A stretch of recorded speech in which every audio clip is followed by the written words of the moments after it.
Alors un jour, vous arrivez au bureau et puis vous appuyez sur votre ordinateur, rien ne se passe, vous regardez son onduleur et lui, il vous dit que, en gros, c'est fini.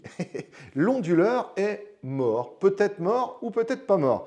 Et bien justement, dans cette vidéo, c'est ce que nous allons voir ensemble, c'est qu'un onduleur, bien souvent, il n'est pas mort et c'est tout simplement sa batterie qu'il faut changer. Alors, on va voir ça dans cette vidéo. Ça va être une courte vidéo, parce que c'est relativement rapide de changer la batterie de son onduleur, en tout cas chez Eaton. Allez, la suite après le jingle.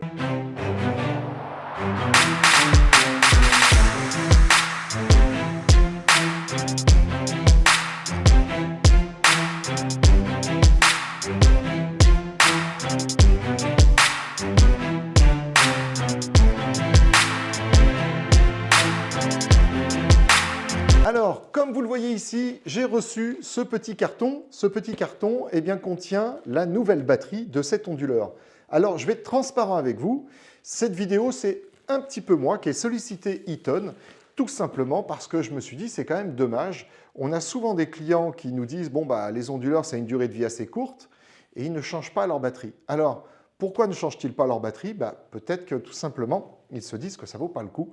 Moi, je pense que ça vaut le coup de changer sa batterie parce que dans la plupart des cas, c'est la panne de l'onduleur. On peut avoir une panne de l'électronique, c'est possible. Vous avez eu par exemple un gros orage chez vous, ça a tout dévasté. Là, il y a des chances que la partie électronique soit morte. Et là, quand même, on va se le dire, réparer la partie électronique de l'onduleur, c'est peut-être pas très rentable. Mais dans tous les autres cas de figure, c'est la batterie qui a tout simplement vécu sa vie. Et donc, comme je vous l'indiquais, c'est nous qui avons sollicité Eaton et on leur a demandé de nous envoyer une batterie pour tout simplement montrer comment on peut changer facilement la batterie de son onduleur. Alors, dans cet onduleur, on n'a qu'une seule batterie. On peut avoir des onduleurs avec plusieurs batteries. Là, ça tombait bien. Figurez-vous que ce matin, j'arrive au bureau, l'onduleur en rade. Alors, on va découvrir ensemble au cours de cette vidéo si c'était bien la batterie ou si c'est l'électronique de l'onduleur qui est HS. Dans ce petit carton se trouve justement une batterie compatible avec cet onduleur, car comme je vous l'avais dit, on voulait vous faire une vidéo sur le sujet. Alors maintenant, pourquoi changer sa batterie? Parce qu'après tout, le prix d'un onduleur, ce n'est pas forcément excessif. Chez Eaton, là, c'est un Ellipse Pro 650. Ça vaut aller hors taxe dans les 150 €, 160, 170 €. Ça va dépendre auprès de quelle crèmerie vous l'achetez. Mais voilà, on va dire que ça se situe dans ces eaux-là. Une batterie, ça vaut globalement dans les 70, 80 €, 90 €. Là aussi, ça va dépendre du marchand. C'est quand même la moitié du prix. Et c'est quand même dommage de jeter un onduleur s'il suffit uniquement de changer sa batterie. Oui, mais voilà, il faut quand même faire attention à ce que l'on fait. Donc, je vous ai mis un gros attention ici, changement de la batterie, ça, OK, mais en prenant des précautions. La première précaution à prendre, c'est qu'il faut débrancher le câble d'alimentation de l'onduleur, ça va sans dire. Alors, ça, on va le faire d'ici quelques minutes ensemble. Maintenant, juste un tout petit point de détail. Ça fait très longtemps, figurez-vous, qu'on avait l'intention de vous faire cette vidéo sur le changement de batterie. Et donc, j'ai demandé à Eaton, avec qui on a de très bonnes relations, est-ce que vous pouvez nous envoyer une petite batterie et puis on fera une petite vidéo, comme ça, voilà, c'est du gagnant-gagnant. Nous, ça nous intéresse parce qu'on se dit qu'il y a quand même un but écolo derrière qui est plutôt sympathique. Ça évite d'avoir tout un tas de déchets en déchetterie. Et puis, vous, ça peut être sympa parce que ça vous fait une petite vidéo sur le sujet. Voilà, donc comme ça, vous savez tout est clair. Cela étant, nous n'avons pas été rémunérés pour faire cette vidéo. Elle est faite sans rémunération. Alors, donc, ce que je voulais vous dire, c'est que je vais me mettre sous cette caméra. Figurez-vous qu'on a attendu très longtemps d'avoir un onduleur HS, donc ça c'est peut-être la petite cerise sur le gâteau, c'est que les onduleurs Eaton ne lâchent pas si fréquemment que ça, et la batterie tient très longtemps, parce que cet onduleur est là depuis, je pense qu'on compte en plusieurs années. C'est un 650, donc c'était un petit onduleur pour un poste qui est juste à ma droite, et on avait donc eu cet échange avec Eaton qui nous a envoyé la batterie. Je vous laisse remarquer la date. 22 février 2023, c'est la date à laquelle cette batterie a été construite. Et ils nous disent il faut recharger cette batterie le 22/11/2023. Alors, nous sommes le 11/11/2023, donc on est au bord du bord du bord. Tant et si bien que j'espère qu'ils ne se sont pas plantés sur la date parce que sinon, je risque de mettre la batterie dedans et ça ne fonctionnera pas. Mais quoi qu'il en soit, au passage, je vous aurais montré que c'était vraiment simple de changer sa batterie. Alors, petit détail maintenant commercial ou administratif, comment ça se passe? C'est très simple, vous contactez votre vendeur, alors nous ou un autre, vous lui donnez le modèle de votre onduleur, lui il va trouver le modèle de la batterie et il va commander cette batterie pour vous. Et vous allez la recevoir directement chez vous, ou plus exactement, vous allez recevoir un petit certificat où lui, selon comment il travaille avec vous, et il va remplir ce certificat en donnant l'adresse à laquelle la batterie doit être livrée. Et vous recevez ce joli petit carton. Alors pourquoi aussi acheter une batterie d'origine, on va dire, c'est-à-dire une batterie Eaton? Eh bien déjà, juste parce que vous avez cette petite étiquette-là, croyez-en mon expérience, ce n'est pas fréquent que vous ayez l'étiquette de la date de fabrication, la date à laquelle la première charge a été faite et puis la date à laquelle il faut l'utiliser. Parce que vous pouvez vite vous retrouver avec une batterie qui a traîné dans des rayons pendant des années. Le vendeur, ne le sachant peut-être même pas, vous livre cette batterie.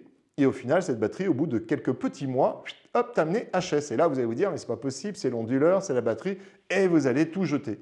Donc, déjà, premier avantage, c'est que vous savez ce que vous achetez, parce qu'il y a tout simplement l'étiquette de test et de fabrication dessus. Et puis enfin, vous êtes certain que cette batterie a la bonne dimension en termes d'ampères-heure pour votre modèle d'onduleur. Vous êtes certain qu'il y a les bonnes cosses. Donc, c'est quand même tout autre chose que d'aller sur un site qui commence par un A ou commence par un C. Vous les avez reconnus normalement. C'est tout aussi bien de passer par votre vendeur qui va pouvoir vraiment vous donner une vraie batterie. Alors, ceci dit, ces sites-là proposent aussi de vraies batteries. Mais au passage, je préfère que vous travailliez avec des revendeurs, on va dire, classiques de chez Eaton. Voilà. Alors, on va maintenant débrancher l'onduleur. Vous avez vu, il est connecté à son alimentation. Ça, c'était juste pour le début de la vidéo. Bon, bien évidemment, on enlève le câble d'alimentation. On débranche tout d'ailleurs, que ce soit le câble d'alimentation ou tout ce qui est raccordé. De toute façon, ça sera quand même nettement plus simple s'il n'y avait pas tous ces câbles. Voilà. Alors, ce petit carton, pour l'instant, je vous le mets ici. On a besoin d'un petit cruciforme. Eh bien, dites-vous que ce cruciforme est un cruciforme de chez Eaton. Il est livré gratuitement quand vous achetez un onduleur rackable. Voilà. Alors, c'est un cruciforme spécialement étudié pour la chose. Vous avez besoin éventuellement d'une petite pince, voyez, pour retirer l'écosse. Alors, celle-ci n'est pas du tout une pince Eaton. C'est une pince de chez Prusa, si vous voulez tout savoir. Donc, c'est parti. Je débranche le câble. On va se mettre, sur le petit carton comme ça. La petite caméra qui est là-haut verra ça de plus près. Et ça se situe donc à l'arrière. À l'arrière de l'onduleur, vous avez, vous voyez, l'alimentation qui arrive juste ici. Eh bien, c'est ici qu'il va falloir démonter la vis que voilà pour aller déboîter comme ça finalement le bas de l'onduleur et qui va vous permettre d'extraire la batterie. Donc, on va faire ça tout de suite ensemble. Je me mets bien en position. Normalement, bon, voilà, c'est une vis, vous n'avez peut-être pas besoin non plus de voir ça à la loupe. Donc, c'est un cruciforme, c'est le seul endroit où la vis est une vis cruciforme. Les autres, ce sont des vis, on va dire, faites pour que vous ne puissiez pas les ouvrir. Donc, vous n'arriverez pas à ouvrir tout simplement ces vis. Voilà, alors j'espère arriver à faire descendre la petite vis. Bon, là, ce n'est pas si simple. Donc, hop, on va se mettre comme ça.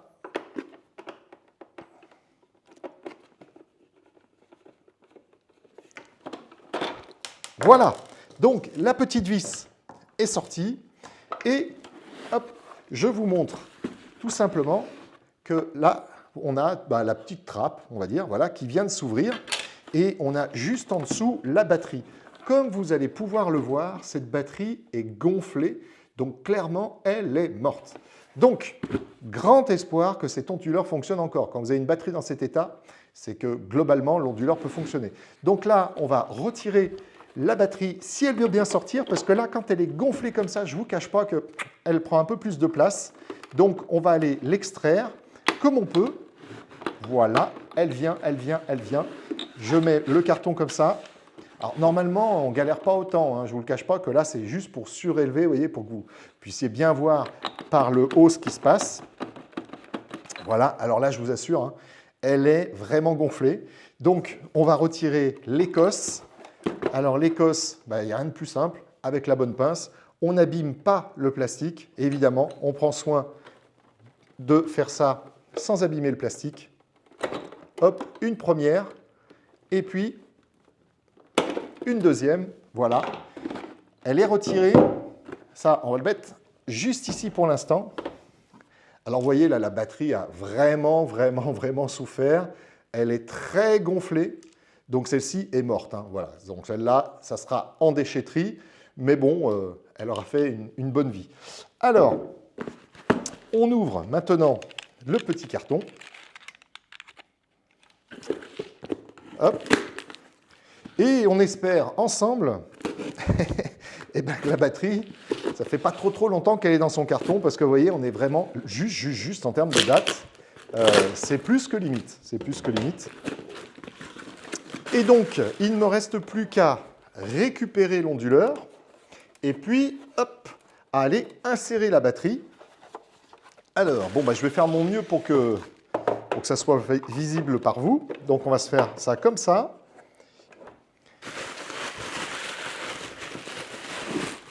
Donc, on récupère la batterie neuve. On va l'insérer donc comme ceci. Et puis, hop, on va rentrer ça du mieux que l'on peut. Et hop, je vous le retourne ici. Normalement, vous allez voir que je vais pouvoir attraper l'écosse.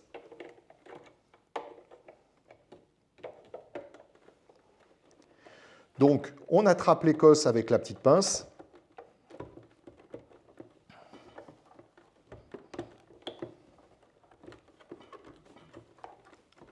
Et d'une, bon alors je vous l'ai dit, hein, c'est facile, mais bon voilà, il faut quand même le vouloir et aller avec volonté chercher les petites cosses à l'arrière. Et c'est parti, c'est connecté. Alors, on referme le tout, crac, c'est dedans. Alors bien évidemment, celle-ci rentre beaucoup plus facilement, étant donné qu'elle n'est pas gonflée. Et on va pouvoir lui remettre la petite vis. Alors là, vous reclippez par en dessous, hop, vous faites ça comme ça, vous allez récupérer la vis.